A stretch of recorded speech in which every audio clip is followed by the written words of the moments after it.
I can say to my new Samsung Galaxy S25 Ultra, hey, find a keto-friendly restaurant nearby and text it to Beth and Steve. And it does, without me lifting a finger. So I can get in more squats anywhere I can. 1, 2, 3. Will that be cash or credit? Credit. 4. Galaxy S25 Ultra, the AI companion that does the heavy lifting so you can do you. Get yours at Samsung.com. Compatible with select apps. Requires Google Gemini account. Results may vary based on input. Check responses for accuracy. This episode is brought to you by Prime Video. In the small town of Holland, Michigan, nothing is ever what it seems. Behind the tulip festivals and pretty houses lay dark secrets that threaten to tear a marriage apart. Nicole Kidman stars in this darkly twisted thriller about a wife and mother whose quest to uncover her husband's secrets may get her more than she bargained for. Holland, streaming on Prime Video March 27th. Atheists, agnostics, long-haired weirdos, short-haired weirdos, vandals, hooligans. The government, hug the government, love the government, hug the government, love the government, hug the government. Welcome to The Politics Guys, a place for bipartisan, rational, and civil debate on American politics and policy. I'm Northern Kentucky University political scientist Michael Baranowski. I'm your host, Jay Carson, sitting in for your real host, Mike Baranowski. And joining me today is Justin Holmes, professor at the University of Northern Iowa. Good afternoon, Justin. It's good to be here. Good afternoon, Jay. And we're recording, this is a Friday afternoon one, so it's a little different. So if we miss something that happens Friday night, forgive us for that. But what are we talking about today, Justin? Well, we've got a couple things. We're going to talk some about the Department of Ed executive order, which is near and dear to my heart in a number of ways. A little bit about Chuck Schumer and kind of Democratic leadership and resistance, and then some about the relationship between Trump and the courts. So I think we'll go ahead and roll with the Department of Ed if you're ready. Yeah, absolutely. All right. So, this is one that's been coming for a long time, and I've been wondering if it actually would come. But yesterday, Trump signed an executive order to abolish the Department of Education, which was a campaign promise, Project 2025 goal, and frankly, something I just saw a reference to the Christian Coalition calling for this back in 1993. So it's, something that's been... I'll interject. It was a campaign promise of Ronald Reagan in 1980. Oh, well, there you go. Yeah. Long-standing conservative boogeyman. The order itself really doesn't specify a lot. So, again, we're in that kind of position. Is this something you can do through an executive order? Probably not. But beyond that, there's not really a timeline or much in the executive order about what this looks like. Presumably, this would move some functions to other departments, things like student loans and students with disabilities. But ultimately, kind of the stated goal is to kick some of the power back to the states and quote unquote unnecessary regulations. And this kind of comes in the aftermath or alongside sort of a variety of actions regarding higher ed as well. This is maybe the first one that has a kind of an impact on K-12 education also. So anyway, since, gosh, you might know this back to the administration, what are your thoughts on this? I've got plenty, but we'll let you. So I'll lead off with what I think is probably obvious, and you sort of hit on it, is that Trump does not have the authority to abolish a cabinet department by executive order. Right. A cabinet department created by statute by executive order. So I think that's for starters. That said, he can do things about reorganizing it, about, for example, giving instructions to the secretary to take steps to start dismantling it, right? To sort of start, get the boxes and start packing. I think that's something you can do by executive order. But actually relinquishing the agency of certain of its functions has to be done by statute. I think you're correct in that a lot of what the Department of Education does in terms of administering funds, right, be it student loans, be it aid to schools, that can probably be absorbed by another department. And I think Treasury is probably the one that comes to mind, but but it could be other. Treasury was explicitly mentioned for student loans and health and human services for disability stuff. But exactly, yeah. Go ahead. But so I guess my sense is that there is a lot of, there may be the wailing and gnashing of teeth. We're hearing from the left, the education community, might be a little overdone, because I don't think this is going to change things fundamentally. What it does do is sends, the money, I think, keeps coming from the feds, but the policy piece of it reverts to the states. And again, that's been a Republican priority for, since Ronald Reagan was running. And to my mind, that's probably a good thing.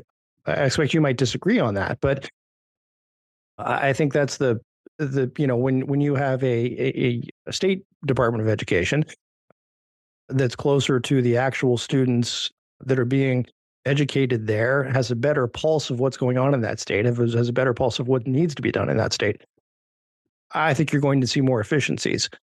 And I, this is also, again, in keeping with the idea of slashing bureaucracy. So that's my take. I guess the other thing I would come back to, just in general, talking about the Department of Education, is sort of also to borrow from Ronald Reagan. His famous campaign slogan question in 1980 was, "Are you better off than you were 4 years ago?"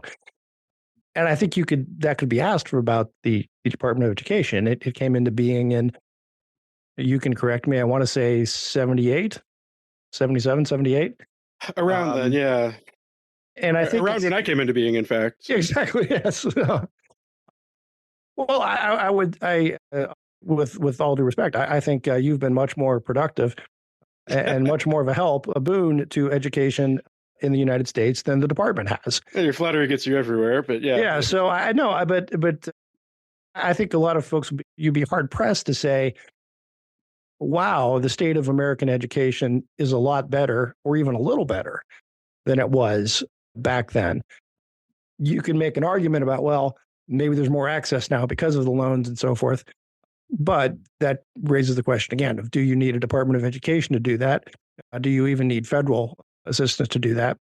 So that is my take on the right from that is I think that I won't be sad to see it go. I think there are, to the extent there are things that the federal government does in education, they can be done through other agencies. And I do think that the primary responsibility for education ought to stay as it has been with the states. So I think this is one of those devils in the details sort of things, in terms of what I think about it. I think, the main thing I've experienced so far is that the Title IX training I was supposed to take has vanished off of our, online training portal. But, I think it depends a lot on what happens with some of that other functionality. So, in terms of kind of what the DOE does and how effective it is, I think, so much of it is outgoing money, whether it's student loans or, Title I is huge. And, this is kind of one of my gripes a little bit with people that, it really emphasize, the states are, going it alone and whatnot. Like huge chunks of state education budgets come from the feds, for K-12 education. And so, Title I is the educational block grants. Educational block grants. And a lot of that goes it's essentially, it's as I think you aptly described it, it's just a big chunk of money. Goes to the states. Full disclosure, conflict of interests. I teach at a university where the bulk of students get federal aid, and my partner is a special ed teacher at a Title I school. So take this with as much salt as you need. Yeah. But a lot of that federal money, is going back, and I think kind of one of my questions here, is really, what is the stability of those? What happens with that? Because honestly, the Department of Education doesn't have a lot of control over curriculum. To be honest, I mean, I know there are, some things that conservatives have had gripes with. Sure. But the bulk of what happens with curriculum is still kind of a district and state level, thing. And ultimately, I mean, it's a department that runs fairly lean on staffing. I mean, they have a large budget, but a lot of that is, it's just handing these big chunks of money. Pass through money, essentially. Exactly. And so I'm not sure how much this saves is kind of a part of that and why maybe I don't know how worked up I am about this in some ways, assuming that the programming sticks around, which I don't have a lot of faith in necessarily. But it's not a hugely staffed organization. And frankly, you're probably going to have to hire people in Treasury to do the things that the people in Department of Education were doing. And you're going to have to hire people in HHS to do that work. So it's not clear to me that it saves a lot. I mean, you lose the Secretary of Education, I guess, and, you lose some of the leadership. But, I'm not convinced that this is a lot more effective in terms of being cost effective. I'm not sure that it's a giant savings. And, just anything with the uncertainty. There was a huge problem either last year or 2 years ago. They updated the FAFSA, the free application for federal student aid, and the rollout was slow. Yes. And that actually directly killed a couple small colleges. I mean, they were ones that were, on the brink, but I mean, this was the thing that pushed them over the edge. And so, and that was just a delay. And I do have concerns here, as you're moving stuff around, do we get into more of those situations? Because for a lot of students, I mean, their aid, where they go to college or if they go to college is contingent on aid. That's just the world we live in, unfortunately. But mightn't that be an argument against having the federal government involved in the first place? In financial aid? If the task that the government is being assigned is one that it doesn't do well. Well, it only did it poorly once. Isn't that an argument for reform? Well, I've seen that argument. Yeah. It's a potential argument for reform, but they only really screwed it up once. It was this transition. So, it's been okay after that. I think my concern, I do see, I see some stuff from students, I've had students literally ask, am I going to keep getting financial aid, going forward and things. So, I think they absolutely, and I mean, that's on the Department of Ed and the Biden administration. I mean, they absolutely bungled the FAFSA, either last year or the year before, but that seems to be resolved. And my concern is just that you're throwing kind of more chaos in here, as you look at, kind of around all these other agencies where, nobody knows who works there anymore and whatnot.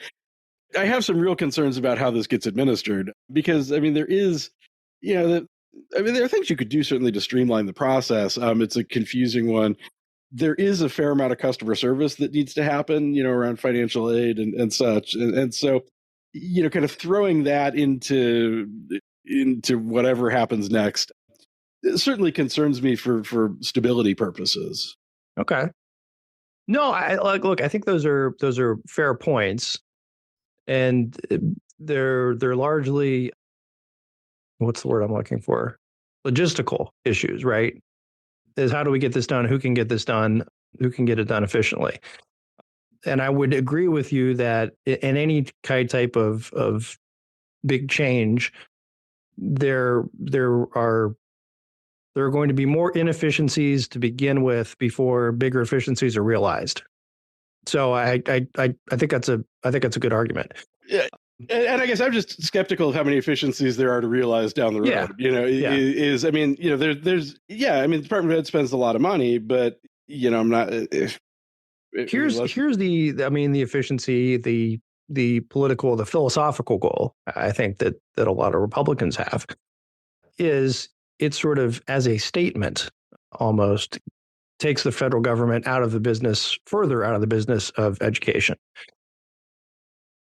So much of the concerns I think that Republicans have is that when you have a Department of Education, we still have it.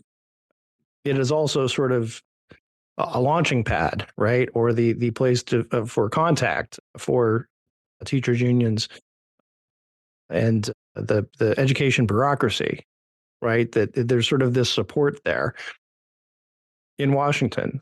And it does. I mean, granted, I agree with you. The curriculum stuff, the most things come through the state level, as it should be. But there are federal mandates and there are federal diktats and there is federal guidance, right, that comes out of the department that makes a difference. That is a policymaking voice coming out of Washington. And I think there are a lot of places and a lot of red states and probably some blue states. Blue states maybe even more so, right? Where you see seriously dysfunctional schools. And this is, let's put it this way, the Cleveland City School District has been a train wreck for probably the better part of 30, 40 years. They have made some marginal improvements, I think, in the last 4 or 5 years.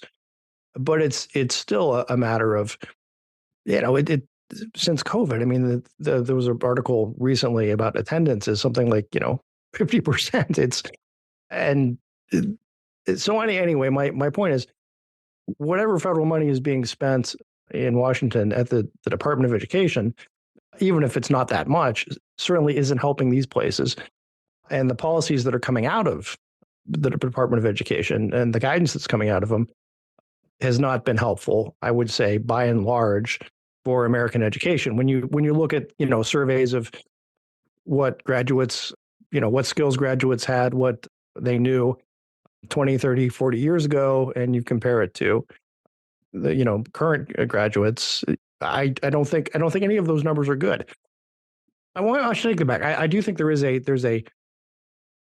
maybe a split, right? That the smart are getting smarter and the dumb are getting dumber, maybe, if that's the way to put it. But a polarization. But it's not. There. What I'm saying is there's not a increase across the board that one would hope for if you're making education a federal priority. Yeah, I mean, I think that's fair, and there are some measurement problems, I think, with some of the testing stuff. I mean, I know like we've pushed more people to take the ACT than you. Yeah, and I would, this isn't really the political point, but I would argue that when you look at things like SAT or ACT scores, I think those are not good measures. Right. Because they're supposed to predict aptitude. I mean, I suppose there's always like some part of it, right? I mean, because it involves some basic degree of math and reading and so forth. I mean, it's content stuff, by and large. I mean, at least math and such. But one thing that I've experienced is just measuring anything in education is just a nightmare, and especially doing it over time. There's all kinds of questions. Oh, sure. There's a zillion other factors. You could say, COVID and screens and all that. Yeah. Oh, but I'd go back further. I mean, just in terms of like who gets measured and is the instrument consistent year to year and such. So, yeah. Which is not to say I don't think we could be doing a better job. I mean, for gosh sakes, like I teach a bunch of freshmen, and I have concerns. Well, so let me ask you that as someone who is an educator. And how long have you been teaching? What, 10 years? Oh, I've been full-time at UNI for 16. And oh, wow. All right. And I taught kind of off and on starting in 2003. So, see, I overestimated your youth. Yeah, well, I primed that. Anyway, sorry. Back to your question. But I mean, I guess what's your impression in terms of the readiness of students who come in to college in their freshman year? Have you seen a difference in those 16 years? So I've seen some changes, I suppose. To give a little background, University of Northern Iowa draws almost entirely Iowa students, by and large. So that's we're going to have a non-nationally representative sample. Sure. It is also not a particularly selective institution. We are not Harvard, in terms of our acceptance rates. So kind of our typical student is a future K-12 educator, future accountant, future nurse, things like that. Okay. By and large. So, I think the one bright spot that I've seen a little bit actually is that students seem to be writing better, and maybe they're just driving ChatGPT better now. But about 12, 13 years ago, I found that almost none of my incoming students had ever written a paper with a bibliography, which was just bizarre. I mean, that's like, I don't know what your experience was like, but I feel no. We had to do that in high school. Yeah. I feel like my first one of those was in about 6th grade, not that it was done well, but, because I was talking to him and it was just like, gosh, I like the blank looks were mind boggling. And, I finally asked, how many people have written a research paper, and nobody even seemed to know what that was. Like, how many people have written a paper with bibliography? And it was, a quarter of them or less, maybe, and these are people that, again, we're not super selective, but they are people that are bound for college. They're graduates. Yeah. They're graduates. Yeah. I mean, these are not, people that dropped out at 15. So I feel like that's actually gotten better. And I've made some effort there. I mean, I partnered with a librarian for a while to teach them how to use the library and stuff. I do feel like the one frustration that I've had, not so much in terms of readiness, but in terms of sort of attitude, there's been, it's always been here that, the purpose of education is to prepare you for work, more or less. And as somebody in a discipline that doesn't prepare you for a lot of jobs, that's a little frustrating to me. But, a bunch of the bulk of my students in my intro class are not poli-sci majors. They are everything else. It's one of our gen ed classes. It's an option, off a list of 8, I think, that fill that requirement. But I have found that they are a lot less engaged in things that do not directly link to a job. I get more of the sense of, why am I stuck taking 3 hours of this when this doesn't prepare me to be an accountant, this doesn't prepare me to teach 4th grade, et cetera. And it's a bit more of a consumer mindset, but I haven't seen a drop off necessarily in aptitude. Now, again, that's one state. Why the hell am I listening to this podcast? What is it going to get out of me? Yeah, exactly. So many people are saying right now. This is not getting me a job. Right. So, you're losing money, in fact. Yeah. This is time that you could be, shoveling snow or something for extra cash. So I haven't seen a huge drop in aptitude over that 16 years, to be honest. Again, this is pretty subjective. I don't know kind of their income. I don't know their. And I could see that in that if it's a survey class, gen ed class credit, that you're probably not drawing people who necessarily want to be there in that class. It might be, well, I had to take something and this was open on my schedule. Exactly. I'm guilty. And I've heard great things about Justin. That's the rumor, but yeah. And I was guilty of this as an undergrad myself. I mean, there was a history class that I went to, and I fell asleep one day and woke up, and it was 300 years later, and I just quit going. After that. So I do get some of that, but I feel like they're more vocal about it and a little less engaged. But I feel like kind of their basic writing and stuff really hasn't dropped off any, or at least not noticeably. With caveat that this is one swath of what people are. As a parent, I will say, like, I'm a little concerned about how little homework my students get and things. I feel like the standards have slipped there a bit. Yeah. My kids have a whole lot of homework. Now, so I've got tweens, 6th and 7th grade. Are your kids a little bit older? Are they not? Yeah. Well, 2 of mine are out. One in college, one graduated, and then one in high school. But even in middle school, they had a fair amount of homework.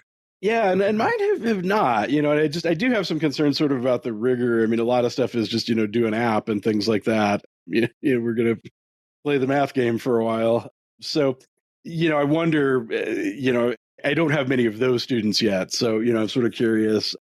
What happens down the road with those people when they land in my room. But anyhow. This episode is brought to you by Honda. Introducing the all-new, all-terrain Honda Passport Trail Sport, the most off-road capable Honda Passport Honda has ever dreamt up. The Passport features increased ground clearance, roof rails on all trims, and available specially developed all-terrain tires. And you'll stay comfortable with tri-zone climate control and available features like heated and ventilated front seats and a panoramic moonroof. Learn more at honda.com/passport. Today, the beverage aisle looks a lot different than it used to. America's beverage companies are working together. We're delivering the options everyone wants. In fact, nearly 60% of beverages Americans buy have zero sugar. You'll find more variety than ever, including more of your favorites, now available with zero sugar. You'll also find more sizes and clear calorie information on the front of every can, bottle, and pack. We know when it comes to finding balance, the more choices, the better. So I guess bringing it back to the political piece of this, do you see, other than the money, right, the Title I funding being the biggest piece of it, do you see this change affecting your day-to-day education or the students who you see coming into freshman year? I think if those programs maintain, I think it's probably not a huge issue. I think, again, it depends, if they want to get rid of the agency, are there goals beyond that for education? Yeah. So, God, there was somebody on Fox, it was Greg Gutfield or somebody raised a question about, what does this do for kids in special ed? And he basically said, I don't care if they get educated or not. And so, I mean, this is one guy on Fox, but to the extent that people have, to the extent that may reflect a position taken by other folks, that's the stuff I'm a little more concerned about. Well, I would I would say that's certainly insensitive to say it that way. But on the other hand, I guess my rejoinder would be, can the states do a better job of this than the federal government? Yeah, well, I mean, with that, I mean, the couple things, the states, again, have a lot of latitude here. I mean, there are a couple federal mandates, basically IEPs, individualized education plans, and 504s. And my state's actually suing, claiming that 504s are unconstitutional. There's a lawsuit going on with 17. On what basis? On sort of like a state sovereignty type thing? Damned if I know, but yeah, they say they want to opt out of that altogether. So I think it really does depend. And this is something like when I teach federalism, I guess one of the concerns I have with this, or maybe my view on, where the federal government sits, for as much as people bag on the federal government, there are a lot of states that are worse and some that are better. And so, I think if you're, there are certain states that I would trust education to, and there are certain states that I absolutely would not. 3 that come to mind that are at the bottom of every quality of life indicator that ever pops up. And so, the concern I think would be, that I have with anything that's a federal state relationship thing is, what do those bottom states do? If they are cut loose from sort of any constraint, do they just stop doing special ed? If they don't have to, do they just, anyway. No, that's a fair point. And I think the way that I've always looked at it is that too often that the federal guidelines, federal involvement sort of lowers standards where some states might raise them. And I think that's sort of I take sort of like the opposite side of the coin view of that, is that let's let the states that are doing well do even better and excel and then we put Louisiana into receivership. Well, I mean, then you send the message of, hey, Louisiana, nothing against our listeners in Louisiana. Yeah. No, lovely people, but yeah. But you gotta, hey, step it up, right? Yeah, well, I guess then just the question becomes, what because it does. What carrots and sticks do you have at that point? Well, I mean, some of the carrots and sticks are, for example, in Ohio, I think is pretty good, but not the best, right? We're kind of middling. I don't think anybody's like, oh, geez, Ohio, but it is an indicator, for example, in terms of trying to bring in new businesses, right? That's one of the things they look for is are we going to have a workforce who's going to be able to do, and it's not necessarily like that you need a high tech workforce. In some cases, that's great, but a generally competent workforce. Exactly. Yeah. So, I mean, those are issues that I know plague states and plague regions. So, and for years, that's one way where there's sort of market forces work, right? Well, and where we've come out on, Yeah. Where we've come out on the bum end is that one of our better exports to other states is people that had our education, in Iowa. We, apparently they're pretty in demand, but we're sort of hemorrhaging college grads over the last decade or so. And they're getting snapped up by everybody else. Yeah. So it's a workforce development. We're developing other people's workforces with our schools. No, and that's a real problem. We had there was the same issue here in Ohio, Northeast Ohio, particularly in sort of the early 2000s. But I guess that's where I come down to this. I don't know that it will radically change the way we do things, and I feel the question I ask is am I more comfortable having my state government handle this or the federal government? And in just about all instances, I tend to answer the state government. And one of the reasons for that, and even better, right, is my my local school board or the state government. I go even more local because if there's something that they're not doing right or something that they're upset about, I can show up at the meeting on Thursday night and yell about it, right? Whereas your ability to influence policy at the federal level, any individual's ability to influence policy at the federal level, is pretty minimal. Yeah, I mean, you're not going to get to go. That's just sort of the you're not going to get to go philosophical piece of it. Department of Ed. Yeah, and I've always, that's a very Jeffersonian, kind of argument that I've always been sort of sympathetic to. I will say, just as a pragmatist, my district just got whacked. Kind of, there was some COVID money that dried up, and then like the state's share of local of the local budget was smaller than expected this year as well, and they're laying off a bunch of teachers and things. So the concern that I have is I can go down and yell at the school board, but they don't have the resources to do much about it. Well, something else to consider that happens in education, and I know we see this at our local level, and you're probably I would expect seeing it at the collegiate level. Is a big factor is demographics. And that's something you just don't have control over. And I know there are plenty of colleges struggling because there's just fewer college age students out there to go there, right? We've been having that conversation a lot. The demographic cliff as they call it. And, it's this generation and the kind of generations coming after, they're smaller. There is a little more skepticism about the value of college, is the sense that I get. And so, that's kind of, back earlier when I talked about, the FAFSA, killing off a couple, small colleges, that was the straw that broke the camel's back. But, they were having problems. I mean, they're just, and that small, locally famous liberal arts college model just doesn't work anymore, I think, is the there are all of these little schools with enrollments of 800 and like that's just not a viable anymore. But in a very weird way, not weird way, but I mean that saddens me because I tend to be one of these people who believe that education ought to be more than just vocational. Thank you.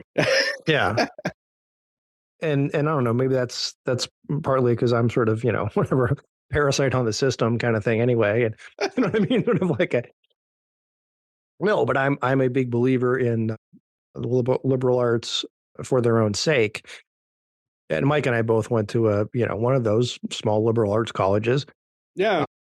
Whereas I was Big Ten all the way, but but I went to a Big Ten law school.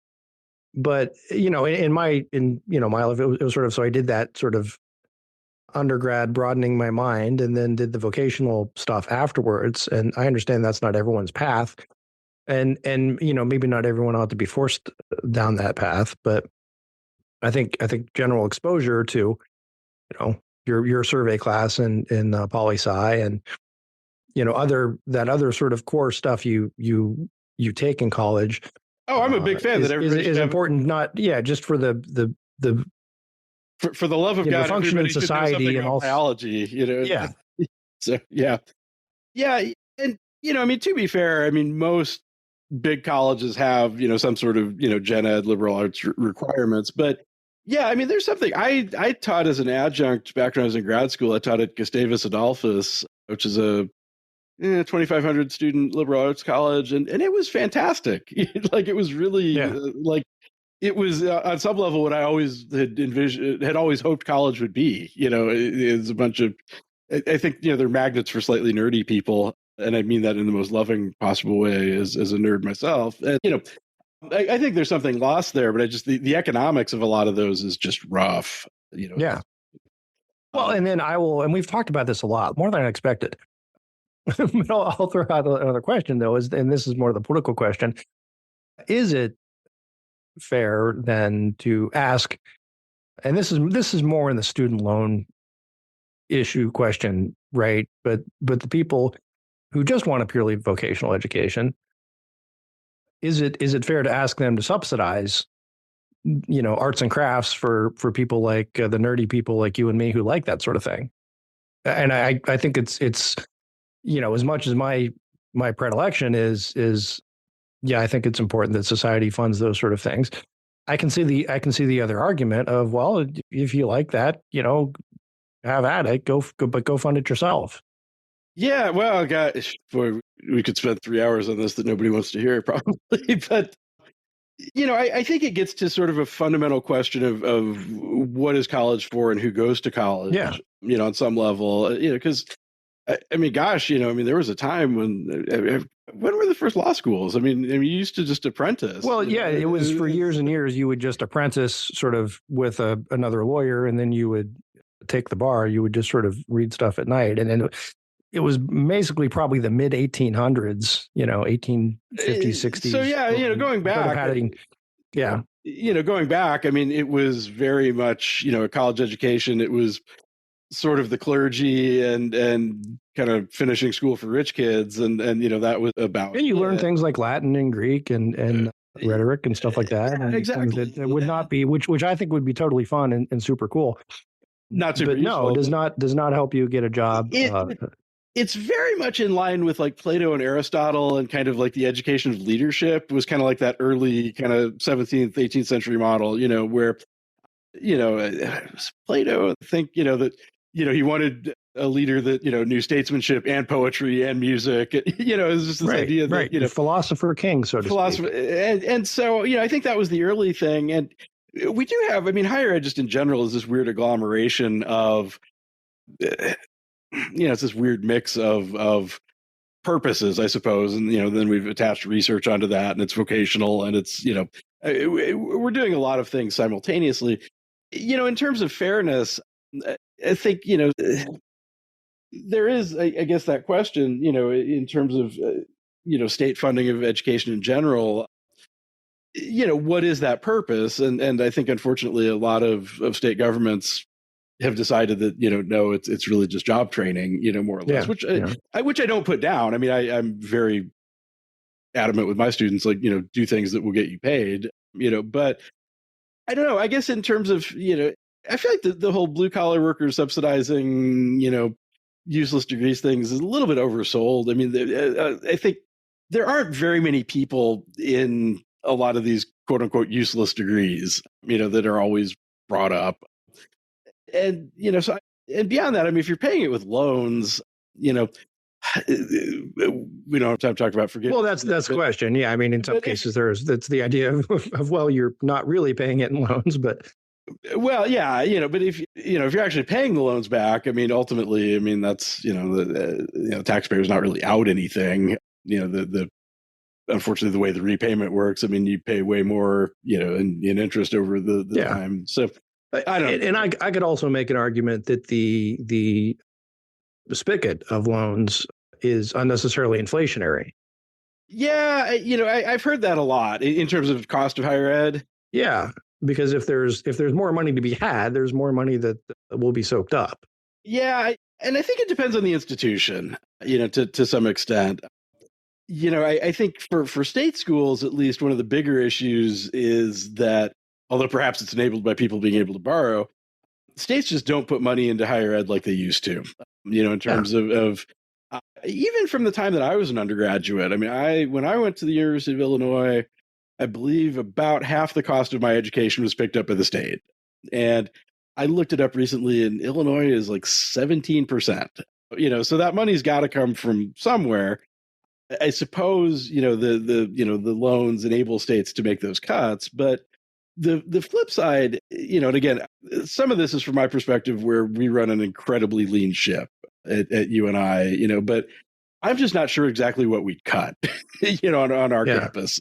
Yeah. Even our, people piss and moan about administrators, but even our president doesn't make that much. Like I'd pay the guy more, and I'm not just kissing his butt because he doesn't listen to this, but we're not a super administrative heavy campus and whatnot. And, I don't know what goes. I think there's, other places may have more, bloat, but yeah, anyway. So something else that, it's sort of a shifting topic that came up last week that we just thought it would be fun to talk about is it's been a bad week to be Chuck Schumer. Yeah. Hasn't it? He's sort of getting it from all sides. What's going on? Well, yeah, it's, I think, Schumer has always been kind of Democratic leadership's always been kind of a target of the right, but he's managed to honk off most of the left as well at this point. And, I certainly am in a fair number of sort of lefty online spaces, and I've seen this percolating really since the inauguration. But it's starting to catch fire within the party a little bit, I think, not just kind of, not just kind of angry, people on Blue Sky or whatever. Actually, it was yesterday, 2 days ago, Senator Bennett from Colorado basically kind of said, hey, it's important that people know when it's time to go, not directly in regards to Schumer, but pretty much in regards to Schumer. I think the sense is that he has been ineffectual at sort of being a check on Trump. And, given that the Senate, there's not a Republican supermajority, that's a spot that could serve as some sort of institutional check, where the Democrats could exert some degree of power, and that he's largely not. People were just blowing a gasket, over voting for cloture, for example, on the continuing resolution. Yeah. Last week.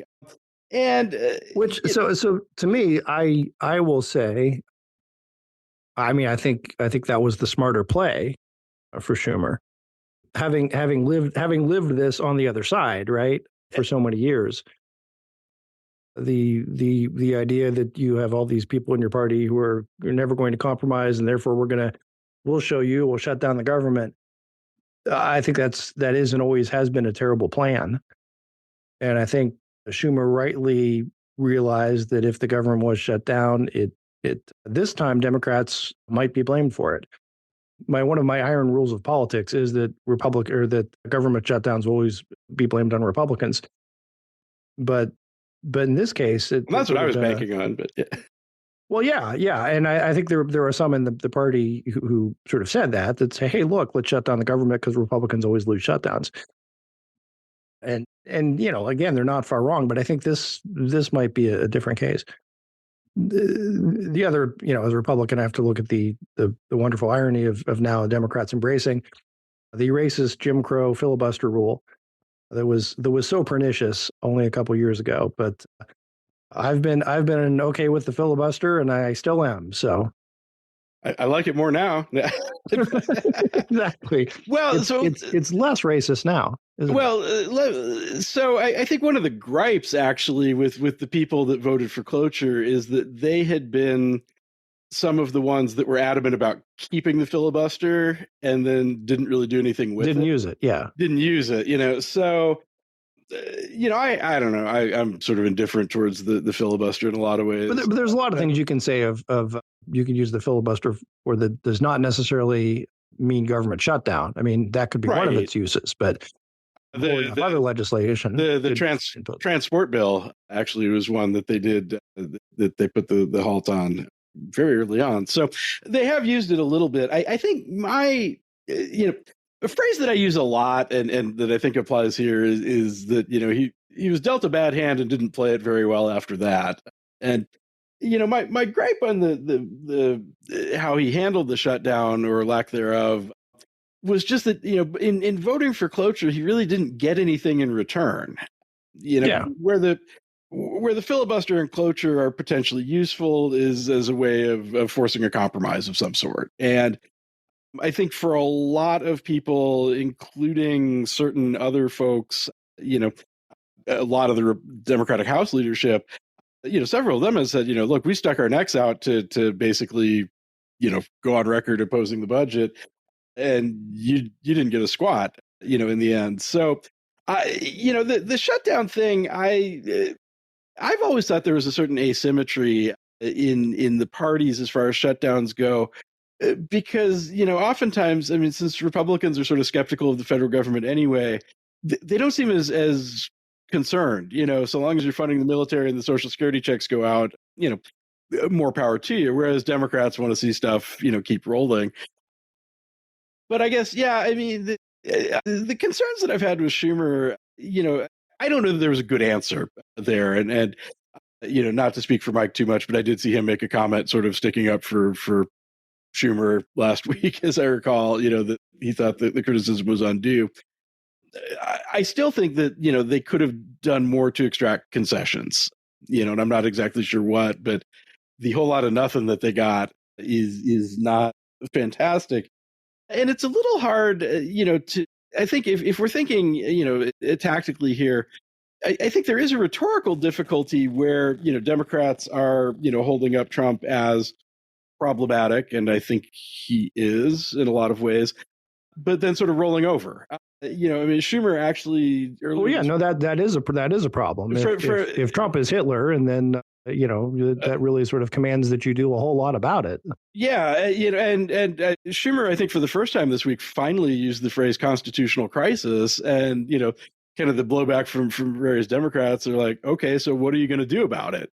And so I think that's been a real, and I think Democrats just across the board, and I think Jeffries had kind of the same problem, is just, where is your messaging on this? And what are you doing? I mean, you've got a limited toolkit, but if you're just out there yapping about eggs after the kind of all of the rhetoric around Trump, and I think he does pose. I don't think Trump's literally Hitler, but I think he's got some problems in a constitutional sense, and to not be a forceful opposition, I think one, just pisses off the base, but two, you need to sell that to the American public. Like, if you think that's really a problem, just saying, oh, eggs are still expensive, doesn't seem to rise to the moment. And that was a lot of Schumer, up before this, is, not only is he not taking a lot of action, but I think you could make that argument for Democrats writ large, right?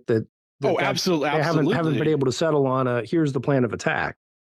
Yeah, I mean, when AOC is suddenly your kind of most fiery spokesperson, I mean, that's, at least she's got the fire in the belly, say what you will about her policy stances. But, when nobody else is really coming out and taking a strong stand or having a coherent message, that's a problem. I think the party's a little adrift, and I don't think it's all Schumer's fault, but I do think he's sort of a.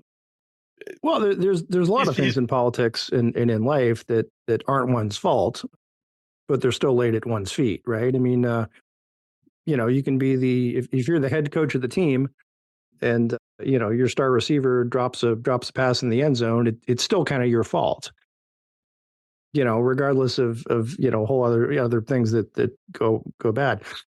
But speaking of something else that went bad for Chuck Schumer a week ago, is New Hampshire Senator Jeanne Shaheen announced that she is not going to be seeking re-election, which puts a seat potentially in play. Now, I think that's probably a seat that the Democrats still hold, but I don't know. It expands the map, and it's another place they have to work. It's another place they have to work, and New Hampshire's a weird state, politically. I mean, they are. Boy, if there were a libertarian party in this country in a meaningful way, like, they might actually, that would be the state that would elect one. Yeah. So, but I think, for the Senate, I mean, we can speculate on this. And I'm sure we'll get to it, later on in the year, but it's not a great map for Democrats as is. And I think you're right. It just it gets a little bit worse. So if you have a finite bundle of resources and you got to spend it on that one, I mean, even if it's a 60% chance of winning, that's still taking away from someplace more competitive. Yeah. So $1 million question, if you're Schumer, do you announce your retirement or step down, given there's also a potential that he could face a primary from AOC? Yeah. Now, again, I'm a little bit down the road, but that's. Hey, I'm seeing a lot of this, and whether they're idle threats or not. I mean, Democrats have been threatening, like not, the progressive wing of the party has wanted to primary people for years, and I think sometimes it's dumb, like if people saying, oh gosh, we should primary Heidi Heitkamp because North Dakota really wants a socialist, and that's right. Just not a thing, but. I think there is. I mean, I just saw an approval, and of Schumer, and I don't know if it was New York or nationwide, but he's underwater for the first time ever. Whatever this poll was, I think he's potentially vulnerable. I mean, there are certainly there is some energy within the party, whether they can coalesce behind anybody or not, but. The Democrats have had this problem for a long time where their leadership is just ancient. I mean, just, and I'm not sure that they're necessarily up to the moment. I mean, Dick Durbin is 80. I had donuts in his office when I was in 6th grade, for some sense of how long he's been in DC. And so, that's another name that has come up. I guess the challenge becomes, who can the party coalesce behind somebody? It's hard to knock off an incumbent, but it does happen. And so, I don't know. I mean, I think Schumer could be in a little trouble, and it may be, if he's savvy, the move might be to retire. I think, Durbin is kind of, I mean, for gosh sakes, he's a little older even, but it might be time that, the calculus is I'd like to spend more time with my family and not lose a primary. So I don't know, but this could be, I don't know how sensitive he is to stuff. And I mean, folks like that do tend to think they're impervious, but I don't know, with that statement from Bennett, I mean, it was interesting because he also in that same interview sort of couched it in, I was also one of the earliest people to tell Joe Biden to get out of the race, and so he's framing it very much in that same, leadership's too old, too out of touch, et cetera. I don't know if he's setting himself up. I mean, he doesn't seem to be necessarily prominent enough to be, a leader himself, but it could be self-serving. But when people start saying that stuff out loud, that does have a way of sending a signal a bit. So, yeah. So moving from that, I think the next topic on our agenda, next thing on the docket, so to speak, is some court action involving President Trump and Chief Justice Roberts, and just sort of the relationship with the new Trump administration and the courts. Yeah, absolutely. So, one of the sort of concerns here, and I feel like something that's a little different from Trump 1, is a seeming thumbing one's nose at judicial rulings. Yeah, I don't think it's just seeming. I think it's doing it. But. I'm trying to be diplomatic, but yeah, gosh, there was it Rubio? There was that order kind of staying some of the deportations to El Salvador, and Rubio had a tweet that was more or less, neener, too late. And so, yeah, one thing I gave Trump credit to in the first administration was, things like the travel ban case and stuff, he did abide by stays, and did wait for rulings. And there seemed to be a number here, I mean, he keeps, nothing's been decided, nothing's come to a definitive end, but he keeps losing on stuff. And well, and that's, I mean, look, if I'm advising him, I would tend to say you're probably going to lose most of these first bouts in the district court, particularly, depending on where you are. And I think if I'm Trump also, I'm thinking there are some cases that I will take the court and I will happily lose. Right. Mm-hmm. But but now what's the logic of that? But you still have to abide by the ruling is the problem, right? Right. And it just seems like a cross of variety here, whether it's, immigration stuff or firings or, data access or what have you. They're really, this seems to be an issue. And kind of further, calling for impeaching, the judges that have ruled against him. Yes. So Trump, to be clear, Trump in a social media post called out Judge Boasberg, who I'll tell you I've got some other issues with, just because he was on the FISA court. But that's another question for another day. But he lashed out at Judge Boasberg, calling him a troublemaker and agitator who was sadly appointed by Barack Hussein Obama, and that he's just doing what the voters wanted me to do. This judge, like many of the crooked judges I am forced to appear before, should be impeached. That was what he called for. And my favorite actually was the Musk follow-up that we can get to 60 votes to remove him. Right. No, if we let that sink in for a minute, somebody can't count to 67. And now to be clear, also, judges are removable, impeachable, but only for high crimes, misdemeanors, and again some sort of miscarriage of their office, and not just a ruling with which one disagrees. Right. I mean, wasn't the last, there was one, like 10, 15 years ago, I feel like. Well, there was one, was it Judge Nixon? There was one guy who had he had like a freezer full of $100 bills and all this kind of stuff. I mean, the last, Alcee Hastings. I mean, it was a plain criminal, case. Right. I mean, the couple in recent years were just flat out blatant bribery was the issue. So there was no question that it was an impeachable offenses. Right. And I don't think disagreeing with the president was ever conceived of as an impeachable offense. So yeah, I mean, this I find very concerning. If we take sort of this system of checks and balances, seriously, whether or not you agree with particular rulings or not, there's a system here, and there are, it's a long tradition of the judicial branch having a check over the executive, and oh my gosh, I just saw somebody. It was some Fox pundit that says, well, Marbury v. Madison is illegitimate or something. So, they're going for the foundations at that point.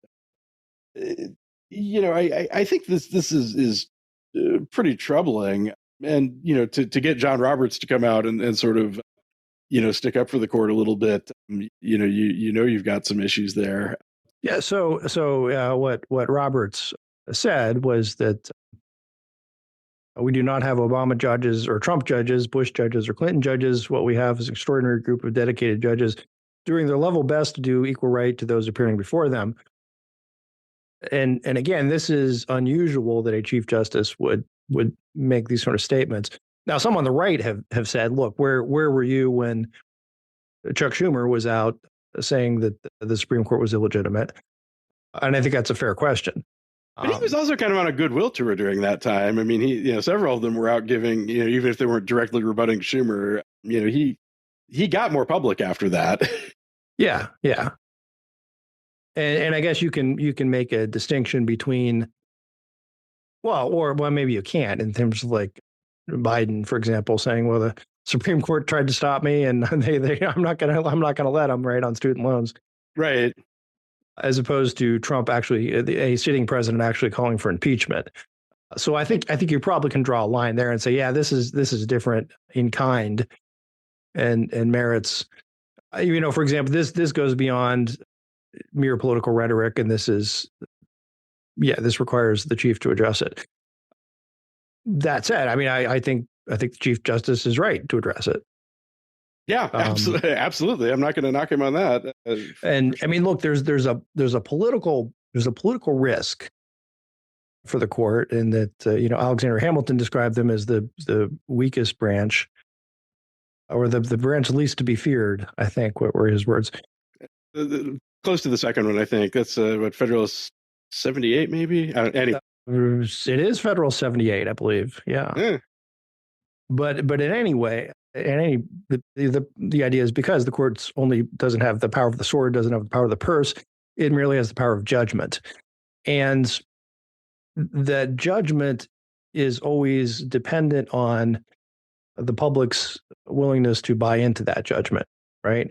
As well as the players. Yeah. And I think, the strategy, and maybe not the strategy, but it maybe now in a strategy, I guess, that the court has always adopted is to take a step back from the hurly-burly of politics and not inject itself and make statements, right? That the court speaks through its docket, through its decisions, and that justices ought not to go out sort of courting political controversy. So this is different. I think you can make the argument that the moment is perhaps different, and it's important for him to do that. But I'm open to hearing other arguments. Oh, I think he's right. I mean, I'm concerned, and I've talked about this, in my survey class for years when we do, separation of powers stuff, that the courts, in terms of dealing with the other two branches, I mean, they are at a real disadvantage. Yeah. It is we're just assuming that we're gonna, people are gonna abide, but they're not going to call the bailiff and put the president in jail. Yeah. And the court's advantage is its aloofness, if you will, right? Sure. That it can be above the fray, and that's sort of the risk, right? If you decide to join the fray, you run the risk of being labeled as, oh, look, this is just another politician, right? And you sort of squander your power of the court. So that's why I think. I mean, I think this is, if I were a political scientist or a political science professor, I think this is just a fascinating question, right? Of how do you play this, right? On the one hand, you can't say too much. If you say too little, you may just end up getting run over. If you say too much, you could sort of squander the credibility, the power you have that comes from not speaking often. Right. If that makes sense. No, exactly. I mean, there's all the pageantry and the robes and, whatnot. And, I think that aloofness is important, but, but I think, I mean, as a practical matter, I mean, nobody's going to get impeached, or, well, no. They might get impeached, but nobody's going to get removed because, even if Elon can't count to 67, I can, and you're not going to get 67 votes for removal. But, I do have some real concerns about just not following decisions. Yeah. Trump would not be Trump would not be the first. I mean, as I recall, part of the backstory to Marbury v. Madison was pretty much that Jefferson was like, I'm not going to listen to him. But you have the more famous, Andrew Jackson, the courts made their decision. Now let's see them come enforce it. And even there was a Bush case around Guantanamo where, like, I'm trying to think, it was a federal court, demanded somebody have a trial, and he just said no, and that was kind of it.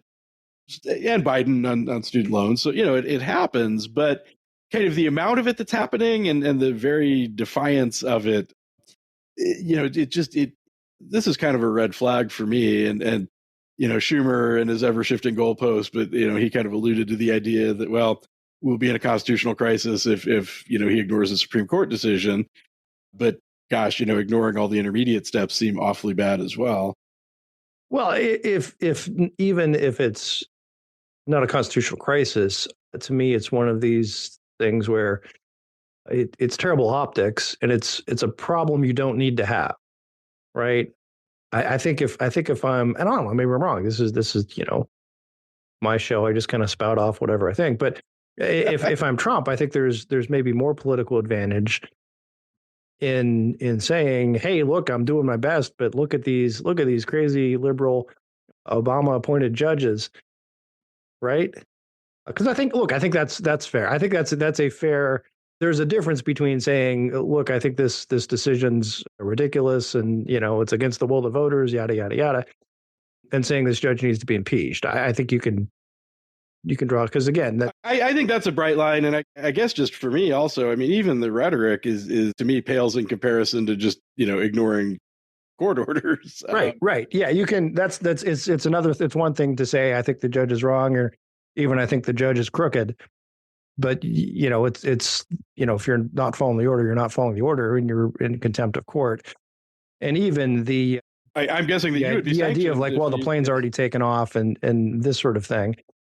I almost think it's a better play for Trump to take the L, to take the L and say, I had these violent, illegal felons, these criminals, these bad hombres on the plane on the way back to El Salvador, and this crazy Obama judge made me turn it around. Can you believe that, people? I think that's the better political play. I think it's plausible. I mean, so much of Trump's rhetoric is, oh, poor me, and everybody's against me, and whatnot. So, this gives him another instance of that to work with. But I agree with you. Yeah, and then he, in the meantime, says, so what I'm going to do, I'm just going to house these folks at Guantanamo till the court sorts it out. So, I mean, I think I'm just doing the strategy advising, and also I think that keeps you within the bounds of the law, right?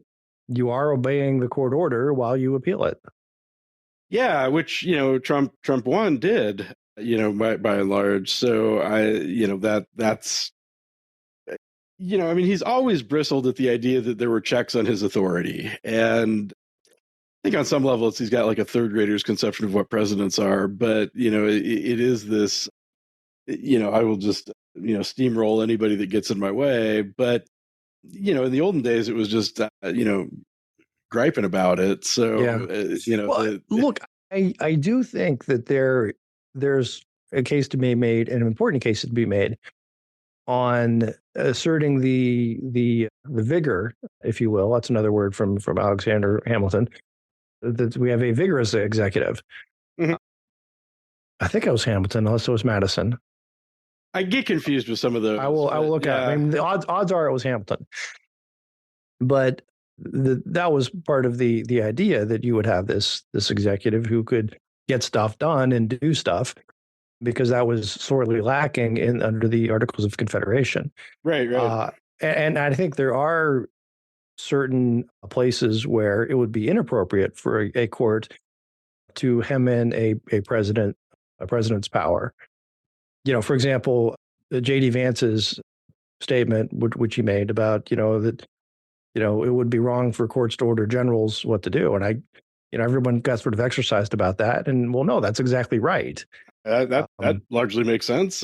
Yeah. So I think there. You made me agree with J.D. Vance. That hurts. Yeah. So that's just how good of an advocate I am. Yeah. But I think you can make some of those arguments and say, listen, this is a national security prime presidential function that I'm engaging in, and the court really doesn't have authority to tell me not to do that. Of course, that's not really what he did, is the problem, right? And that's right. What I'm saying is, I think there's an argument to be made there, but I don't think it's been made, or at least hasn't been made really well. So, and I think, I mean, ultimately, even there, it's letting the president pick which of these things are subject to scrutiny and which aren't is problematic. I mean, because I do think, I mean, there are, I think, especially in military matters, yeah, I mean, that's that's kind of what the presidency is for. But, for so many of these other things, like there's laws and procedures and things that, we need to make sure that we're following. And, I haven't seen much so far where he's taken action that strikes me as sort of outside the realm of judicial review. Yeah, exactly. Yeah, I think that's right. I think these are, appealable cases. He may or may not win, but they're colorable on appeal. And that's exactly. I mean, that's not even to say that that some of what he does probably is legal. But he's not the one that decides. Ultimately. Yeah. And, yeah. Yeah. So in the meantime, he's got the alternative to go quietly or go kicking and screaming. So, and I think you could say, oh, kicking and screaming, please. What movie is that from? I'm ringing a bell. There is a Simpsons episode that, but I thought there was I'm thinking there was a movie too. I really should know that. I shouldn't throw out pulp culture references without definitely having the thing. But yeah, there is a. It sounds like a thing. Yeah, it's maybe it is a Simpsons episode I'm thinking of where Homer's taken off a plane and they say, "Can you can go quietly or kicking and screaming?" And he's like, "Oh, kicking and screaming." So it's very plausible. Yeah. So, well, with that brings to the close our regular show, and we appreciate you sticking with us. And if you are a supporter, you will also get our bonus show in a couple days. And what have we got teed up for that, Justin? Oh, for the bonus show, we were going to tackle Ukraine and some websites disappearing due to DEI reasons.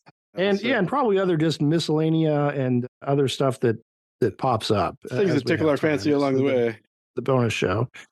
Again, thank you for listening to our show. If there's something you liked or didn't like, feel free to reach out and let us know. Mike@politicsguys.com. If you're a supporter, we thank you very much. If you'd like to become a supporter, you can do that through Patreon or PayPal or any of our other links. And we ask that if you like the show and aren't in a position to support it, if you could spread the word, spread the good cheer by liking us, linking to us, and otherwise getting the word out, that would be greatly appreciated. We cannot do it without you, and especially we can't do it without our fantastic executive producers. And it was at this point that Jay realized that he didn't actually have the list with the names of our executive producers. And he and Justin decided that, well, Mike can figure this out. Now, hey, I'm doing this from a hotel room in Danville, Pennsylvania on an underpowered laptop and not the greatest sleep in the world, but can I handle this? I hope I can. So anyway, let's see here. A very special thanks to our executive producers, Wilma Moreno, Daniel Toe, Ryan Beasley, Don Oglesby, Derek Schmidt, and we have a number of new executive producers thanks to a great response to my call last week for help us not be the Titanic. And there's a whole list of names there and a bunch of folks I want to thank, but I'm going to wait till next week where I'm not recording this from the Pine Barn Inn in Danville, Pennsylvania. A perfectly fine place, but not the best place to record audio, I would say. So anyway, thanks so much. And we'll have a new show for you next week. We hope you'll join us.